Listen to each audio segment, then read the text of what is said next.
The reason gold and silver is going up is because the value of your money is being turned into crap. And it's April 4th or whatever the date is today, April 5th.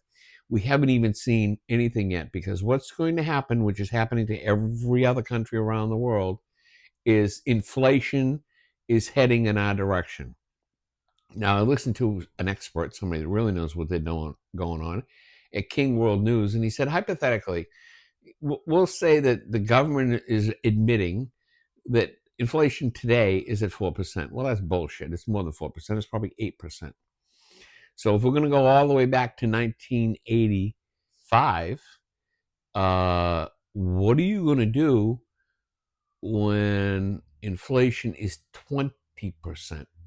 So if you're struggling at, quote, 4%, which is a lie, and the reality is 8, what happens when it goes to 20? And what happens if you want to listen to not the people on TV, but the experts that know what's going on?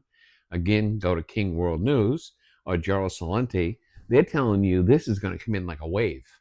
So one day you're going to wake up in the morning, you're going to go buy a gas pump, and it's going to be $6 a gallon. Well, that's money being taken out of your pay. You go to work every day, and at the end of the week, 2 months ago, this was your paycheck.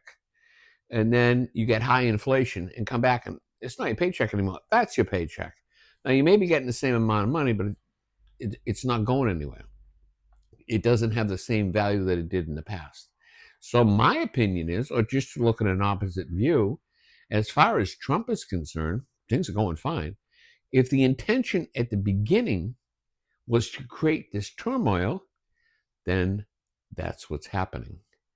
That's what's happening. The turmoil is happening, and it's deliberate. Again, Trump has been asking for interest rates and free money at 2 or 3%. He just wants it lower, lower, lower, so they'll print more. The more money you print, the worse this is going to get. And he tells the American people, and it's too bad because the media, you look at CNN, Fox, it's just insane. They say that, more money you throw in the marketplace, where, by the way, people are being laid off. By the way, every company in this country is forecasting less revenue and less growth in the next 5 years. They just fought because they know what's coming. And this guy wants to give it all away. Well, if you look at that, plus what he's doing now, the reality is he's going to destroy the economy, the economics of this country. Period. End of discussion. Our behavior is all that really matters. And he can tell you whatever you want. I just don't see there's any plan in place to stop this.